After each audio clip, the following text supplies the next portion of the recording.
бисмиллаҳир раҳманир раҳим. бародарон, дар куҷое ки мо набошем, нисбат ба худ ростқавл ва ошкор бошем.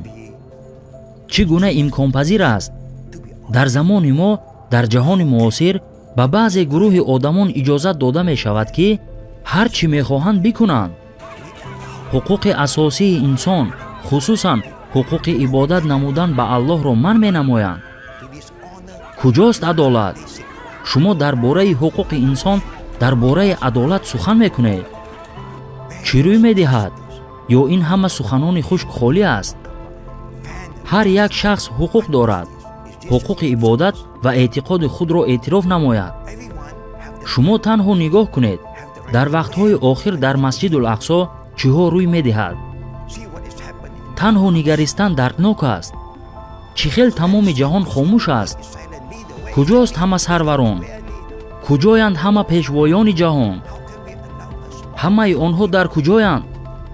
чӣ тавр шумо метавонед ба як гурӯҳи хурди одамон иҷозат диҳед он чизеро ки онҳо мехоҳанд иҷро намоянд ва боиси чунин нооромиҳои вазнин, таҳқир ва кушта шудани одамон гарданд?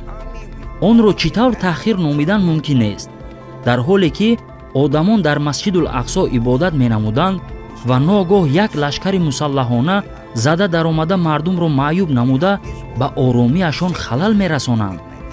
ҳоло он ки мо дар он ҷо ба Парвардигорамон дуо менамоем ки ба мо кӯмак намояд ва ба тамоми ҷаҳон кӯмак намояд, то дуньёро наҷот диҳад.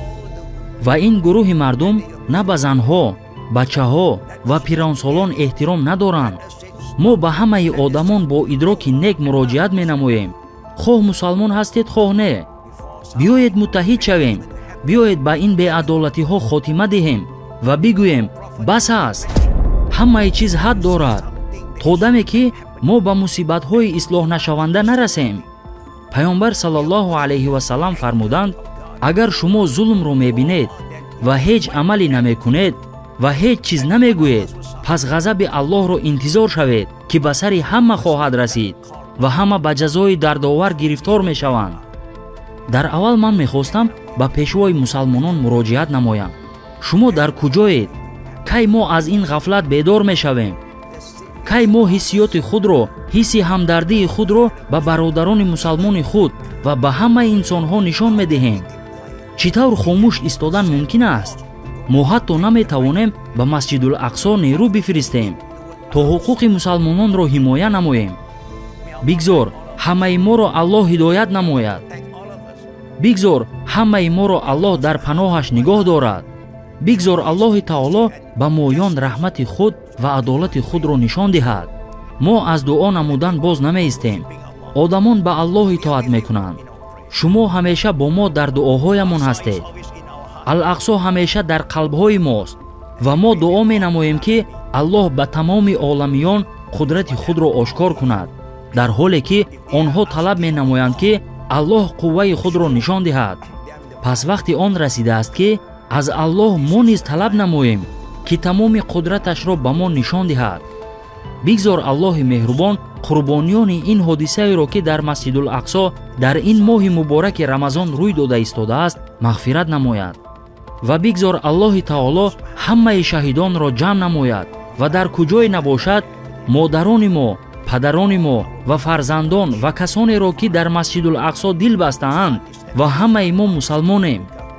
Аллоҳ, Парвардигори оламиён, эй Аллоҳ, ҳамаи моро аз ин фитнаҳои вазнин наҷот деҳ ва ба ин гурӯҳи одамоне ки ба ҳаёти одамон эҳтиром надоранд ва ба касоне ки туро ибодат мекунанд, ибодат карданро аз ин ҳуқуқ маҳрум мекунанд, қудрати худро нишон деҳ. эй Аллоҳ, агар мо аз ҳадди он чизе ки ба мо нишон дода шудааст гузашта бошем, мо аз ту бахшиш мепурсем.